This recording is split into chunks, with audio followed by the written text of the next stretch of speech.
Haqiqiy tabiat shaydolari bilasizmi nima qilishadi? Ko'chada to'nkani ko'rib qolishsa, uyga olib kelib, undan go'zallik yaratishadi. Ishonmaysizmi?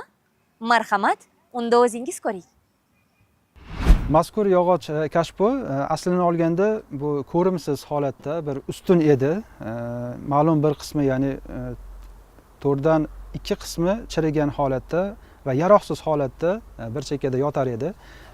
Bir kun o'ziga xos tarzda shakl berishga qaror qildim va turli o'lchamlarda kesib olib va moslamalar orqali ichini teshib oldim va ushbu holatga keldi. Atroflarni silliqlab, pardozlagan holatda, so'ngra o'sha alif va lak bo'yoqlarini berib, biroz yaltiroq holatga keltirdim.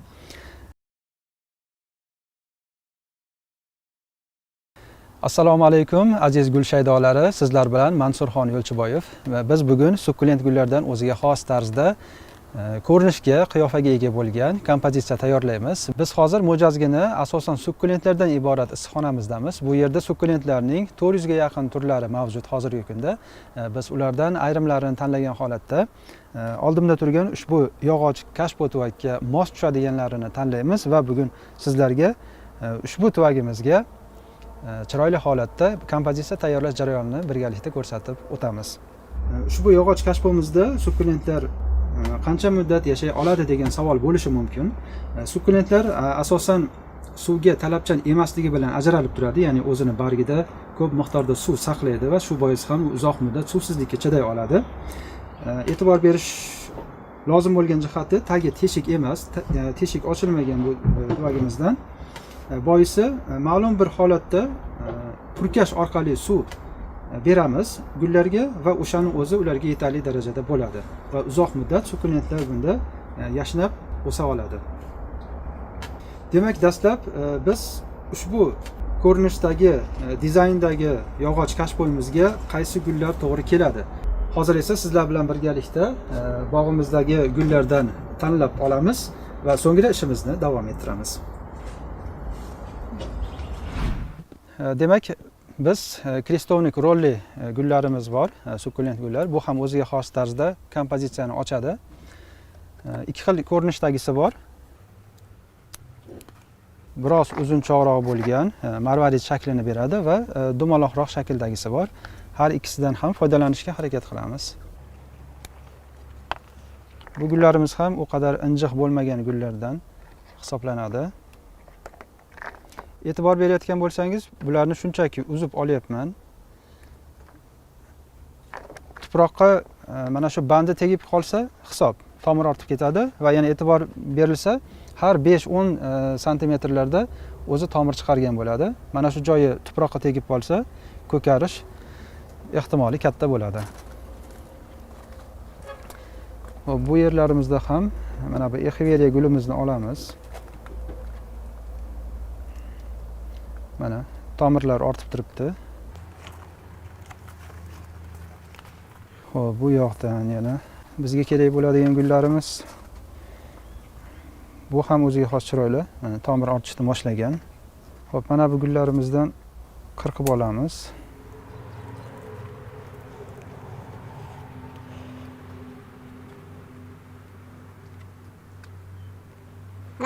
Mana bu kaktusimiz ham juda chiroyli bo'lib ochilgan ekan. Shundan foydalansak ham bo'ladi.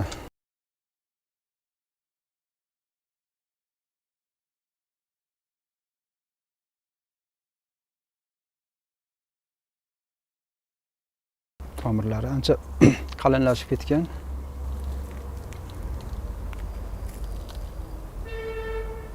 Mana ko'rishingiz mumkin. Yonidan chiqqan bolachalari ham gullashga kelgan. Sukkulentlar bilan kaktuslar bir oilaga mansub hisoblanadi. Shu bois ham ularni bitta joyga ekish mumkin bo'ladi. Mana bu dollar pul daraxti deyiladi. Bundan ham foydalansak bo'ladi. Bu ham o'zgacha ko'rinish beradi.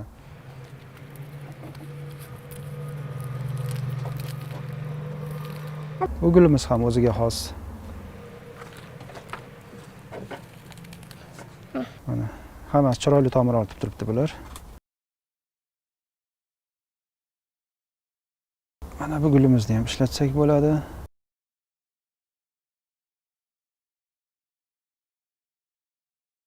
Ha, mana bu gulimiz ham chiroyli ochadi kompozitsiyani. Rangi ham o'ziga xos, yorqin bo'lgan. Buni ham qirqib olyapman. Tomir ochishi juda ham oson. Bir haftada tomir chiqarib rivojlanib ketadi. Bu yoqda foydalanishimiz mumkin bo'lgan. Har ehtimolga qarshi mana bu kaktusimizdan ham olamiz. Chiqib tomiri uzunroq bo'lsa bo'ldi. Bu gullarimiz Echeveria. Tuvayda ixchamroq o'sadi. Yerda esa ko'rib turganingizdek juda ham quvvat olib, nima deydi? Pishqirib ketadi deydimi? Chiroyli o'sib ketadi. Xo'p, bizga yana qaysi gullar kerak bo'ladi? Asosan gullar tanlayotganda 3 xil kompozitsiyani hisobini olish kerak. Old tomon, o'rta qator va orqa qator. O'sha qatorlarni to'ldirish talab etiladi. Bu gulimiz ham o'ziga xos ko'rinish beradi.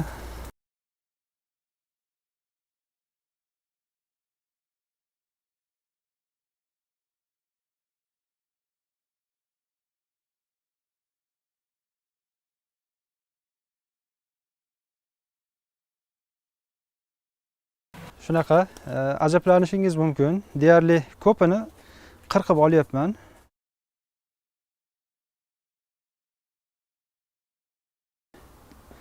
Demak, ish stolimizga joylab olamiz. Mana gullarimizni olib kelib oldik. Bir dasturxon deydi-yu mana. Mana shuncha gullar keldi. Bularni qurib qolmasligiga sabab yuqorida aytib o'tdim. Ya'ni o'zini tanasida, asosan bargida suv saqlaydi, uzoq muddat yashay oladi. Ba'zida turli bozorlarga yoki yarmarkalarda ishtirok etganimizda mahalliy o'zimizni aholimiz so'rashadi, o'tmi bu deyshadi. To'g'ri, ba'zi birlari o'tga ham o'xshab ketadi, lekin odatdagi o'tni uzib, shunchaki tashlab qo'ysangiz 1 soatga qolmasdan qurib qoladi. Hozir ma'lumot o'rnida ko'rsatib o'taman. Mana shu jonini sinayapman. 8 oy bo'ldi. 8 oydan buyon tomiri tashqarida turibdi. Hattoki gulladi. Mana shu holatda. Qancha vaqt tura olishi, yashay olishini har bitta gulni tajriba sifatida o'tkazaman o'zim. Qancha yashay oladi? Qaysidir biri issiqqa chidamli, qaysidir biri soyada, qaysidir biri 50 yillik desa ham bo'ladi. Mana shunday holatda tajriba qilib, bizdan xarid qilayotgan xaridorlarga ham ularni joylashuvi, xonasi yoki yaratib berayotgan sharoitini inobatga olgan holatda ularga tayyorlab beramiz. Biz hozir tayyorlayotgan kompozitsiya ham asosan issiqsevar, ya'ni yorug'likka talabchan bo'lgan gullardan foydalanyapmiz va ularni albatta yorug' joyga qo'yish kerak bo'ladi. Demak, ishimizni boshlaymiz. Dastlab bizda universal tuproqni tayyorlab olganmiz. Buning ichida torf, perlit, vermikulit va o'sha barcha ozuqalar hammasi mujassam.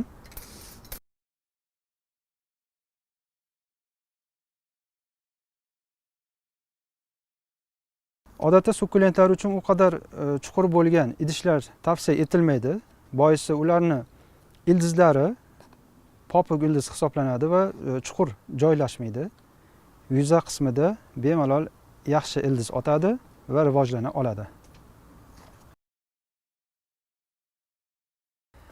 Aytib o'tish kerak, hozir biz foydalanayotgan tuproq, ya'ni maxsus universal tuproq hisoblanadi. Bunda o'sha barcha ozuqaviy elementlar mavjud hamda tomirlarning yaxshi rivojlanishi uchun havo o'tkazuvchanligi yuqori, ya'ni g'ovaklik. Biz o'zimizni oddiy tuproqda ham sinov tajribasini amalga oshirib ko'rganman. Yerda ham o'sadi. Agarki tuprog'ingiz unumdor bo'lsa, juda ham chiroyli o'sadi. Chunki yerdan quvvat olish bir o'ziga xos ularga kuch beradi. Agar yer unumsiz bo'lsa, 4 santimetrlik o'sha sukkulent gulingiz oylab o'sha holatda turadi. Na o'sadi, na quriydi. Ya'ni stress holatida turaveradi. Buni ham o'sha tajribadan o'zim o'tkazib ko'rganman. Agar yerga ekmoqchi bo'lsangiz, mana hozir bahor, keyin yoz keladi. Hamma hovlida turadiganlar uchun ayniqsa bu tavsiya bera olaman. Hovlingizning o'sha gulzor qismiga yoki landshaft qilmoqchi bo'lgan qismingizga ushbu sukkulentlarni ekishingiz mumkin. toki qish kelgungacha juda ham chiroyli o'sadi. Kattaligi, hajmi ham o'ziga xos katta bo'ladi va ranglari ham o'ziga xos tiniqlashadi, ya'ni quyosh nuridan bahra olganda. Lekin to'g'ridan to'g'ri bizning yozni chillasida ularni quyosh tig'ida qoldirishni tavsiya etmayman, biroz soya berish kerak bo'ladi. Demak, dastlab qaysi gullarimizdan boshlaymiz? Bizni yog'och kashbomizning ikki cheti biroz ochiqroq holatda, ya'ni qiyalik bor. Ushbu qismni yopishga harakat qilamiz. Asosan qaysi gullar yopa oladi? Bargi va hajmi katta bo'lgan gullarni mana shunday ochiq joylarni yopishda foydalanishimiz mumkin bo'ladi. Tomiri mavjud, lekin tana sifatida o'sgan tomir kamligi uchun bu yerda bu joylashishi qiyinroq bo'ladi. Biz boshqa gulimizni tanlaymiz. Mana shu tomirini ko'rishingiz mumkin. Bu o'rtacha tuproqda rivojlangan. Demak, mana atrofidan bolachalar chiqargan. Bu ham qavat-qavat bo'lib, o'ziga xos chiroyli ko'rinishga ega bo'ladi. Shu gulimizni mana shu burchakni yopish uchun foydalanamiz. Ozgina tana qismi bor va tomiri ham bor. Ya'ni bu yoqda ushlanib qoladi. Marvarid chodasiga o'xshagan gullarimizni ham oldik. Hozir ularni topib olsam. Mana shu gullarimiz ham adashmasam noyabr oyida kesib qo'yganman. O'shandan buyon turibdi. Deyarli qurigani yo'q. Tomirlar chiqargan. Ya'ni ekishga tayyor. Bular asosan chetga yoki o'rta qismlarida o'ziga xos bir chiroy bag'ishlaydi. Hozir biz o'lchab olamiz va bu bilan birgalikda ekamiz.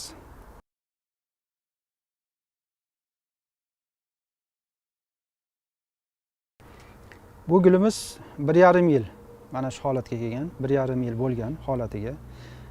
Qancha ko'p o'ssa, mana shu tomiridan yuqoriga qarab tana rivojlanib boradi va chuqurroq bo'lgan kompozitsiyalarga foydalanish qulayroq bo'ladi. Mana bunisi esa yerda o'sgan holatda, bu tuvayda o'sgan, bunisi yerda. Hali u qadar tana shakllanmagan. Pastki barglarni olib tashlasak bo'ladi, qo'rqmasdan. Bu barglar albatta uvol bo'lmaydi. Bir chetga tashlab qo'yamiz. Ulardan kichik-kichik bolachalar chiqadi.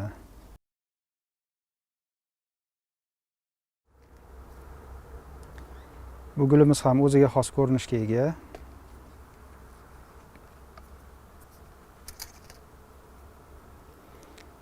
Pinsetlardan foydalanib turamiz.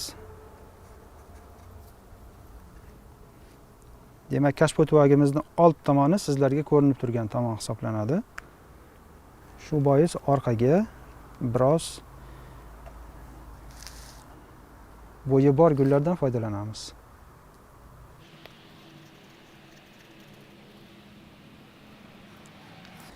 Buni nomi eshak dumitda. O'zbek tilida biroz qo'polroq eshitiladi, lekin o'zini ko'rinishi chiroyli. Bu ham ko'plab kompozitsiyalarni ochishda ishlatiladi. Xo'p. Kompozitsiyada ranglar xilma-xilligiga ham e'tibor berish kerak bo'ladi.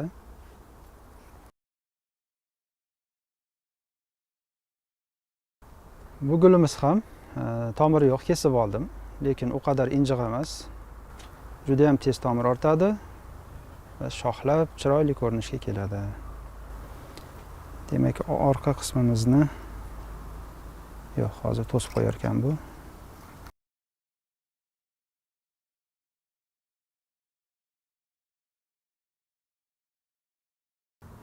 Tuprog'imiz juda ham yumshoq va g'ovaksimon bo'lganligi uchun uni bosib gullarni ekishda davom etamiz.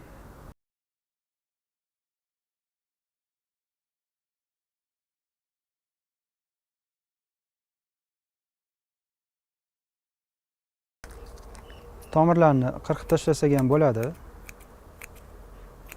Boisi yangidan chiqadi. Kaktusning o'zi qo'lga juda ham yopishqoq. Shakli biroz egilgan holatda o'sgan. Shu bois ham o'zini shu qiyofasini saqlashga harakat qilamiz. Ya'ni egilgan holatda qoldiramiz.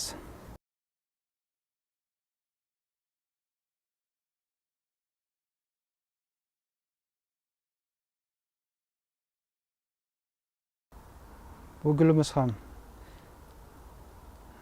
aslida qizarish kerak. Rangi to'q qizil holatda bo'ladi. Chiroyli ko'rinish beradi, lekin hali ozgina ulgurmay qoldi.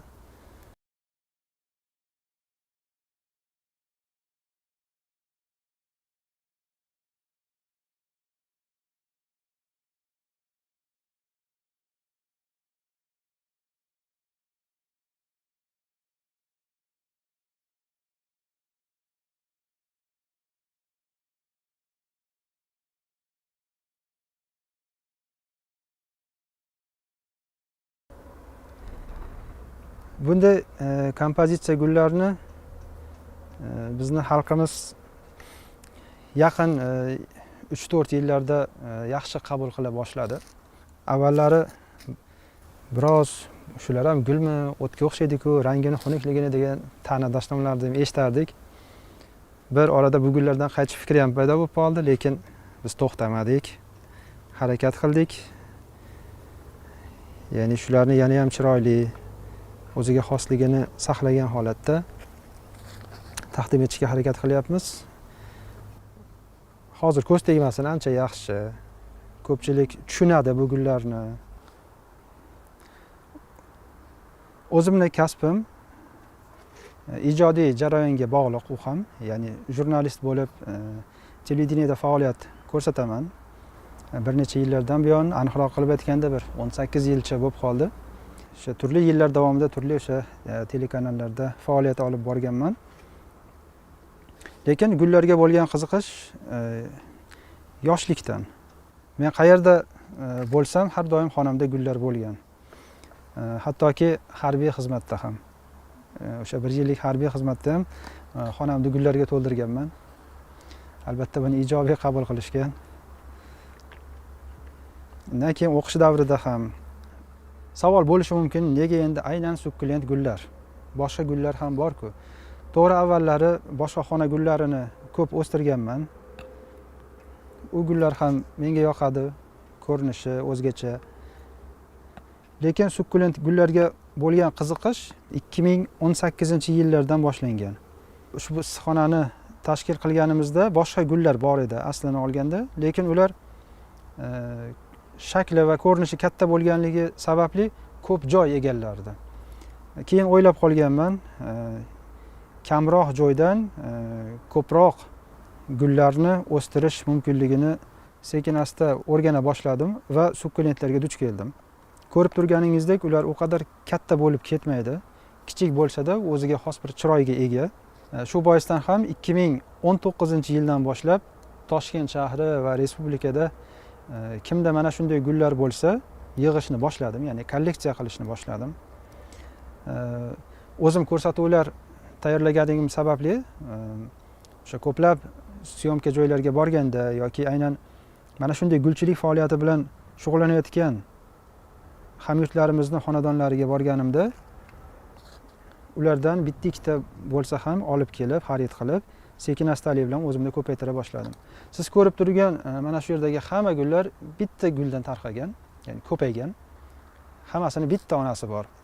Endi bunga salkam 3 yil umrim ketdi bu gullarni ko'paytirish uchun. Yana bir shu yillar davomida ko'pchilikning esida bo'lsa kerak, anomal sovuq degan narsa bo'ldi. Deyarli 80% dan ayrilib qolganman. Boisi hammasini sovuq urib ketgan. O'sha anomal sovuqda hamma eslaydi, yaxshi eslaydi. Barcha o'sha elektr va gaz tarmoqlarida o'sha katta kuchlanish va yuklamalar bo'lganligi sababli yetkazib berish qiyin bo'lgan albatta. Va bu jarayonda biz isitish tizimini amallay olmaganmiz, saqlay olmaganmiz. Ulgurganimizcha uyda ichiga olib kirganmiz. Lekin ko'p qismi nobud bo'lgan. Xalqimizda o'sha gap bor, yiqilgan kurashga to'ymas deb. Keyin bahordan yana jahl qilib, yana gullar yig'ishga tushdik. ko'z tegmasin, gullarimizni soni ham ancha ko'paydi. Dastlab faqat zavq olish uchun edi. To'g'risini aytganda birinchi o'zi odatda gul sotmayman. Sotishni yoqtirmayman, chunki bunga qancha vaqt ketadi, qancha mehr ketadi bunga. Nima deydi? Bu shafqatsiz usul bilan ko'proq onam va ayolim shug'ullanadilar. Lekin bundoq olib qaraganda shuncha mehnat o'z navbatida sarf xarajat bo'ladi. Buni isitish uchun yoki issiqxonani mana shu holatga keltirish uchun va yana boshqa xarajatlari bor. Ularni o'z navbatida qoplash kerak. Shundan so'ng yaqin 2 yil davomida, mana bu yilda hisoblasak 3 yil bo'ladi. Ya'ni buni biznes faoliyatiga aylantirishga qaror qildik, ya'ni oilaviy tadbirkorlik. Ushbu gullarni asosan ijtimoiy tarmoqlar orqali sotamiz, deyarli ko'p holatlarda va bahor va kuz oylarida ushbu gul sevarlar o'zining klublari bor, turli yarmarkalar amalga oshiriladi. Ushbu yarmarkalarga ishtirok etish orqali ham sotamiz. Siz ko'rib turgan mana shu gullarimiz, aytib o'tishim kerak, boshqa mazkur turdagi gul bilan shug'ullanuvchilarga nisbatan bizda tan narxi ancha arzon tushadi va xaridorlarga ham ularni arzon taqdim etamiz. Yana bizni o'sha faoliyatimizni kuzatib borayotgan xaridorlar bilishadi. 2 yil oldingi qo'ygan narxlarimiz hali ham o'zgarishsiz turibdi. Ya'ni to'g'ri, bozor muhiti o'sib boradi, ko'pgina narsalar o'sib boradi, lekin go'zallikning bahosi yo'q deb hisoblayman, shuning uchun o'sha narxda qoldirganmiz.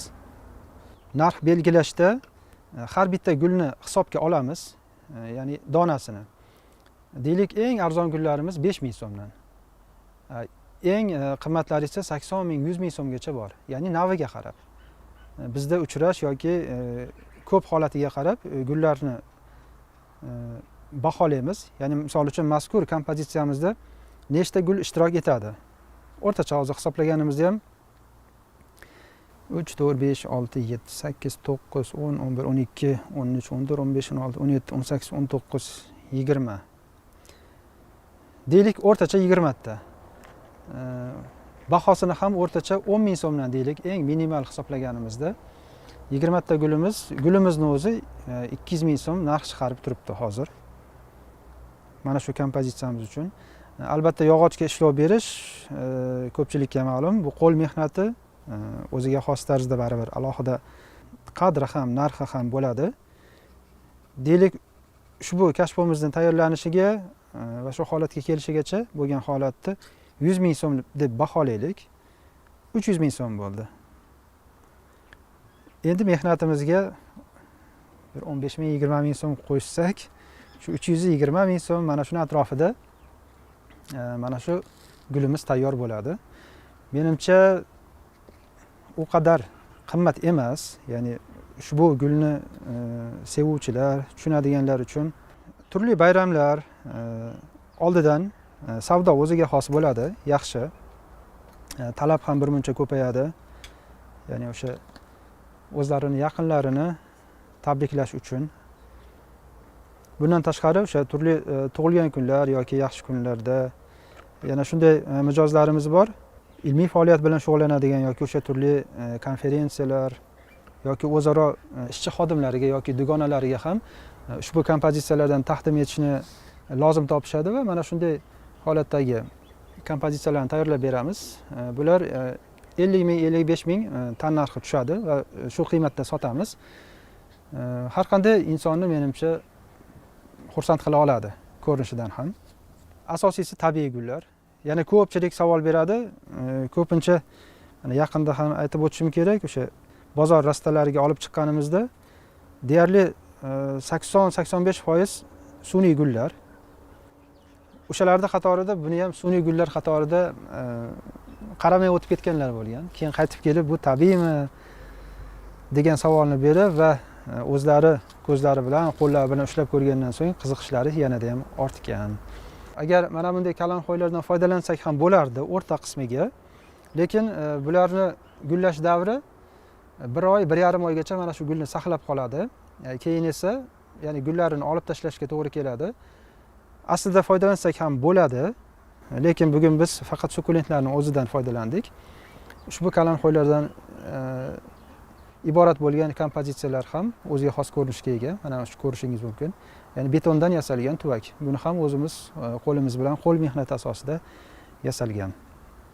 Deyarli tayyor bo'lib qoldi. Demak, bizda mana bunday aksessuarlar bor, xonqizilar, qo'ziqorin, kapalak yoki boshqa jonivorlar. Ulardan ham bemalol foydalansak bo'ladi. Demak, qo'ziqorinimizni orqa qismiga qo'ydik.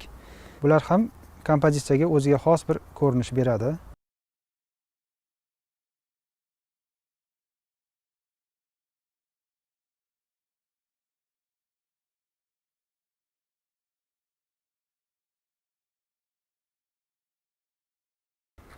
Ya'ni tabiatda qanday ko'rinishda bo'lsa, o'shanday bo'lishga harakat qilamiz. Agar ma'lum bir qismlari ochiq qoladigan bo'lsa, tosh bilan ham dekorativniy toshlar bor. Ular bilan yopib yuborishga harakat qilamiz.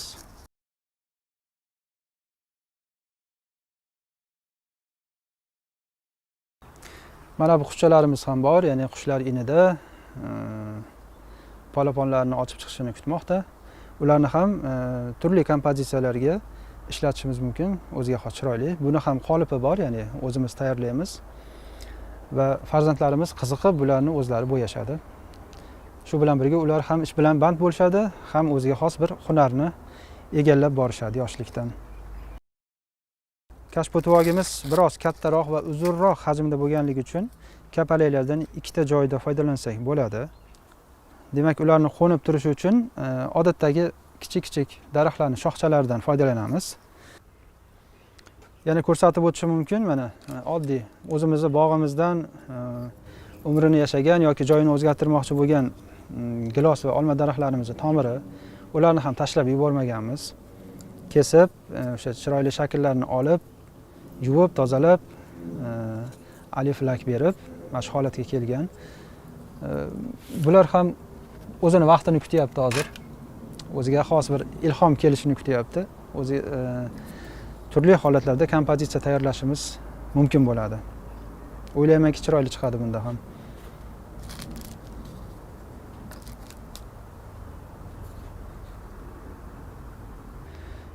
Kompozitsiyamiz yashilroq rangga ko'proq moyil bo'lib qoldi. Shuning uchun ozgina rangini kolorit bo'lishi uchun qizil ko'rinishdagi sukkulentimizdan foydalanamiz. Demak, hozir ikkita shoxni tayyorlab oldim. Bu shoxlar ham begona emas, o'zimizning shaftolimizdan qurilgan shoxlari. Bularga kapalaklarni hozir joylashtirib, o'ziga mos bo'lgan joylariga qo'yamiz.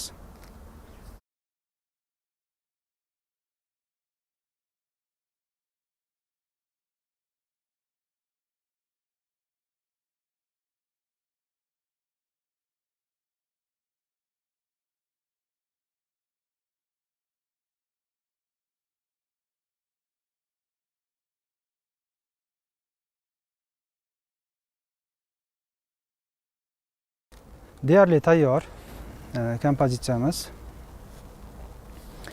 Hozir bularga ozgina suv purkab yuborsak ham bo'ladi. O'zi tuprog'imizning namligi yaxshi edi. Hozir qisman mana shu suv purkash orqali yetarli darajada bo'ladi va shu bilan 10 kun, 15 kungacha bularga suv berish shart emas. Bemalol mana shu namlik bilan yaxshi his qila oladi o'zini. Aziz tomoshabinlar, kompozitsiyamiz tayyor. Ko'rishingiz mumkin. Har tomondan. O'ylaymizki, sizlarga ham bu manzur bo'ldi. Mana shunday kompozitsiyalarni tayyorlashga yoki mana shunday gullarga qiziqsangiz, sizni bog'imizga taklif etamiz. O'zingizni qo'lingiz bilan barcha jihozlar, barcha kerakli gullar yoki tuvaklarni beramiz. O'zingiz agar qiziqsangiz, bemalol tayyorlab, ushbu jarayonda o'zingiz ko'nglingizdan his qilib, o'tkazdirib, mana shunday go'zallikni yaratishingiz mumkin bo'ladi. Biz bugun yog'ochdan tayyorlangan kashponi ko'rsatib o'tdik va undan unga turli sukkulent gullardan kompozitsiya tayyorlash jarayonlarini ko'rsatib o'tdik. Kelgusi sonlarimizda esa aynan sementdan, ya'ni beton kashbollarni tayyorlash jarayonlarini sizlarga ko'rsatib o'tamiz. Demak, bizni kuzatishda davom eting.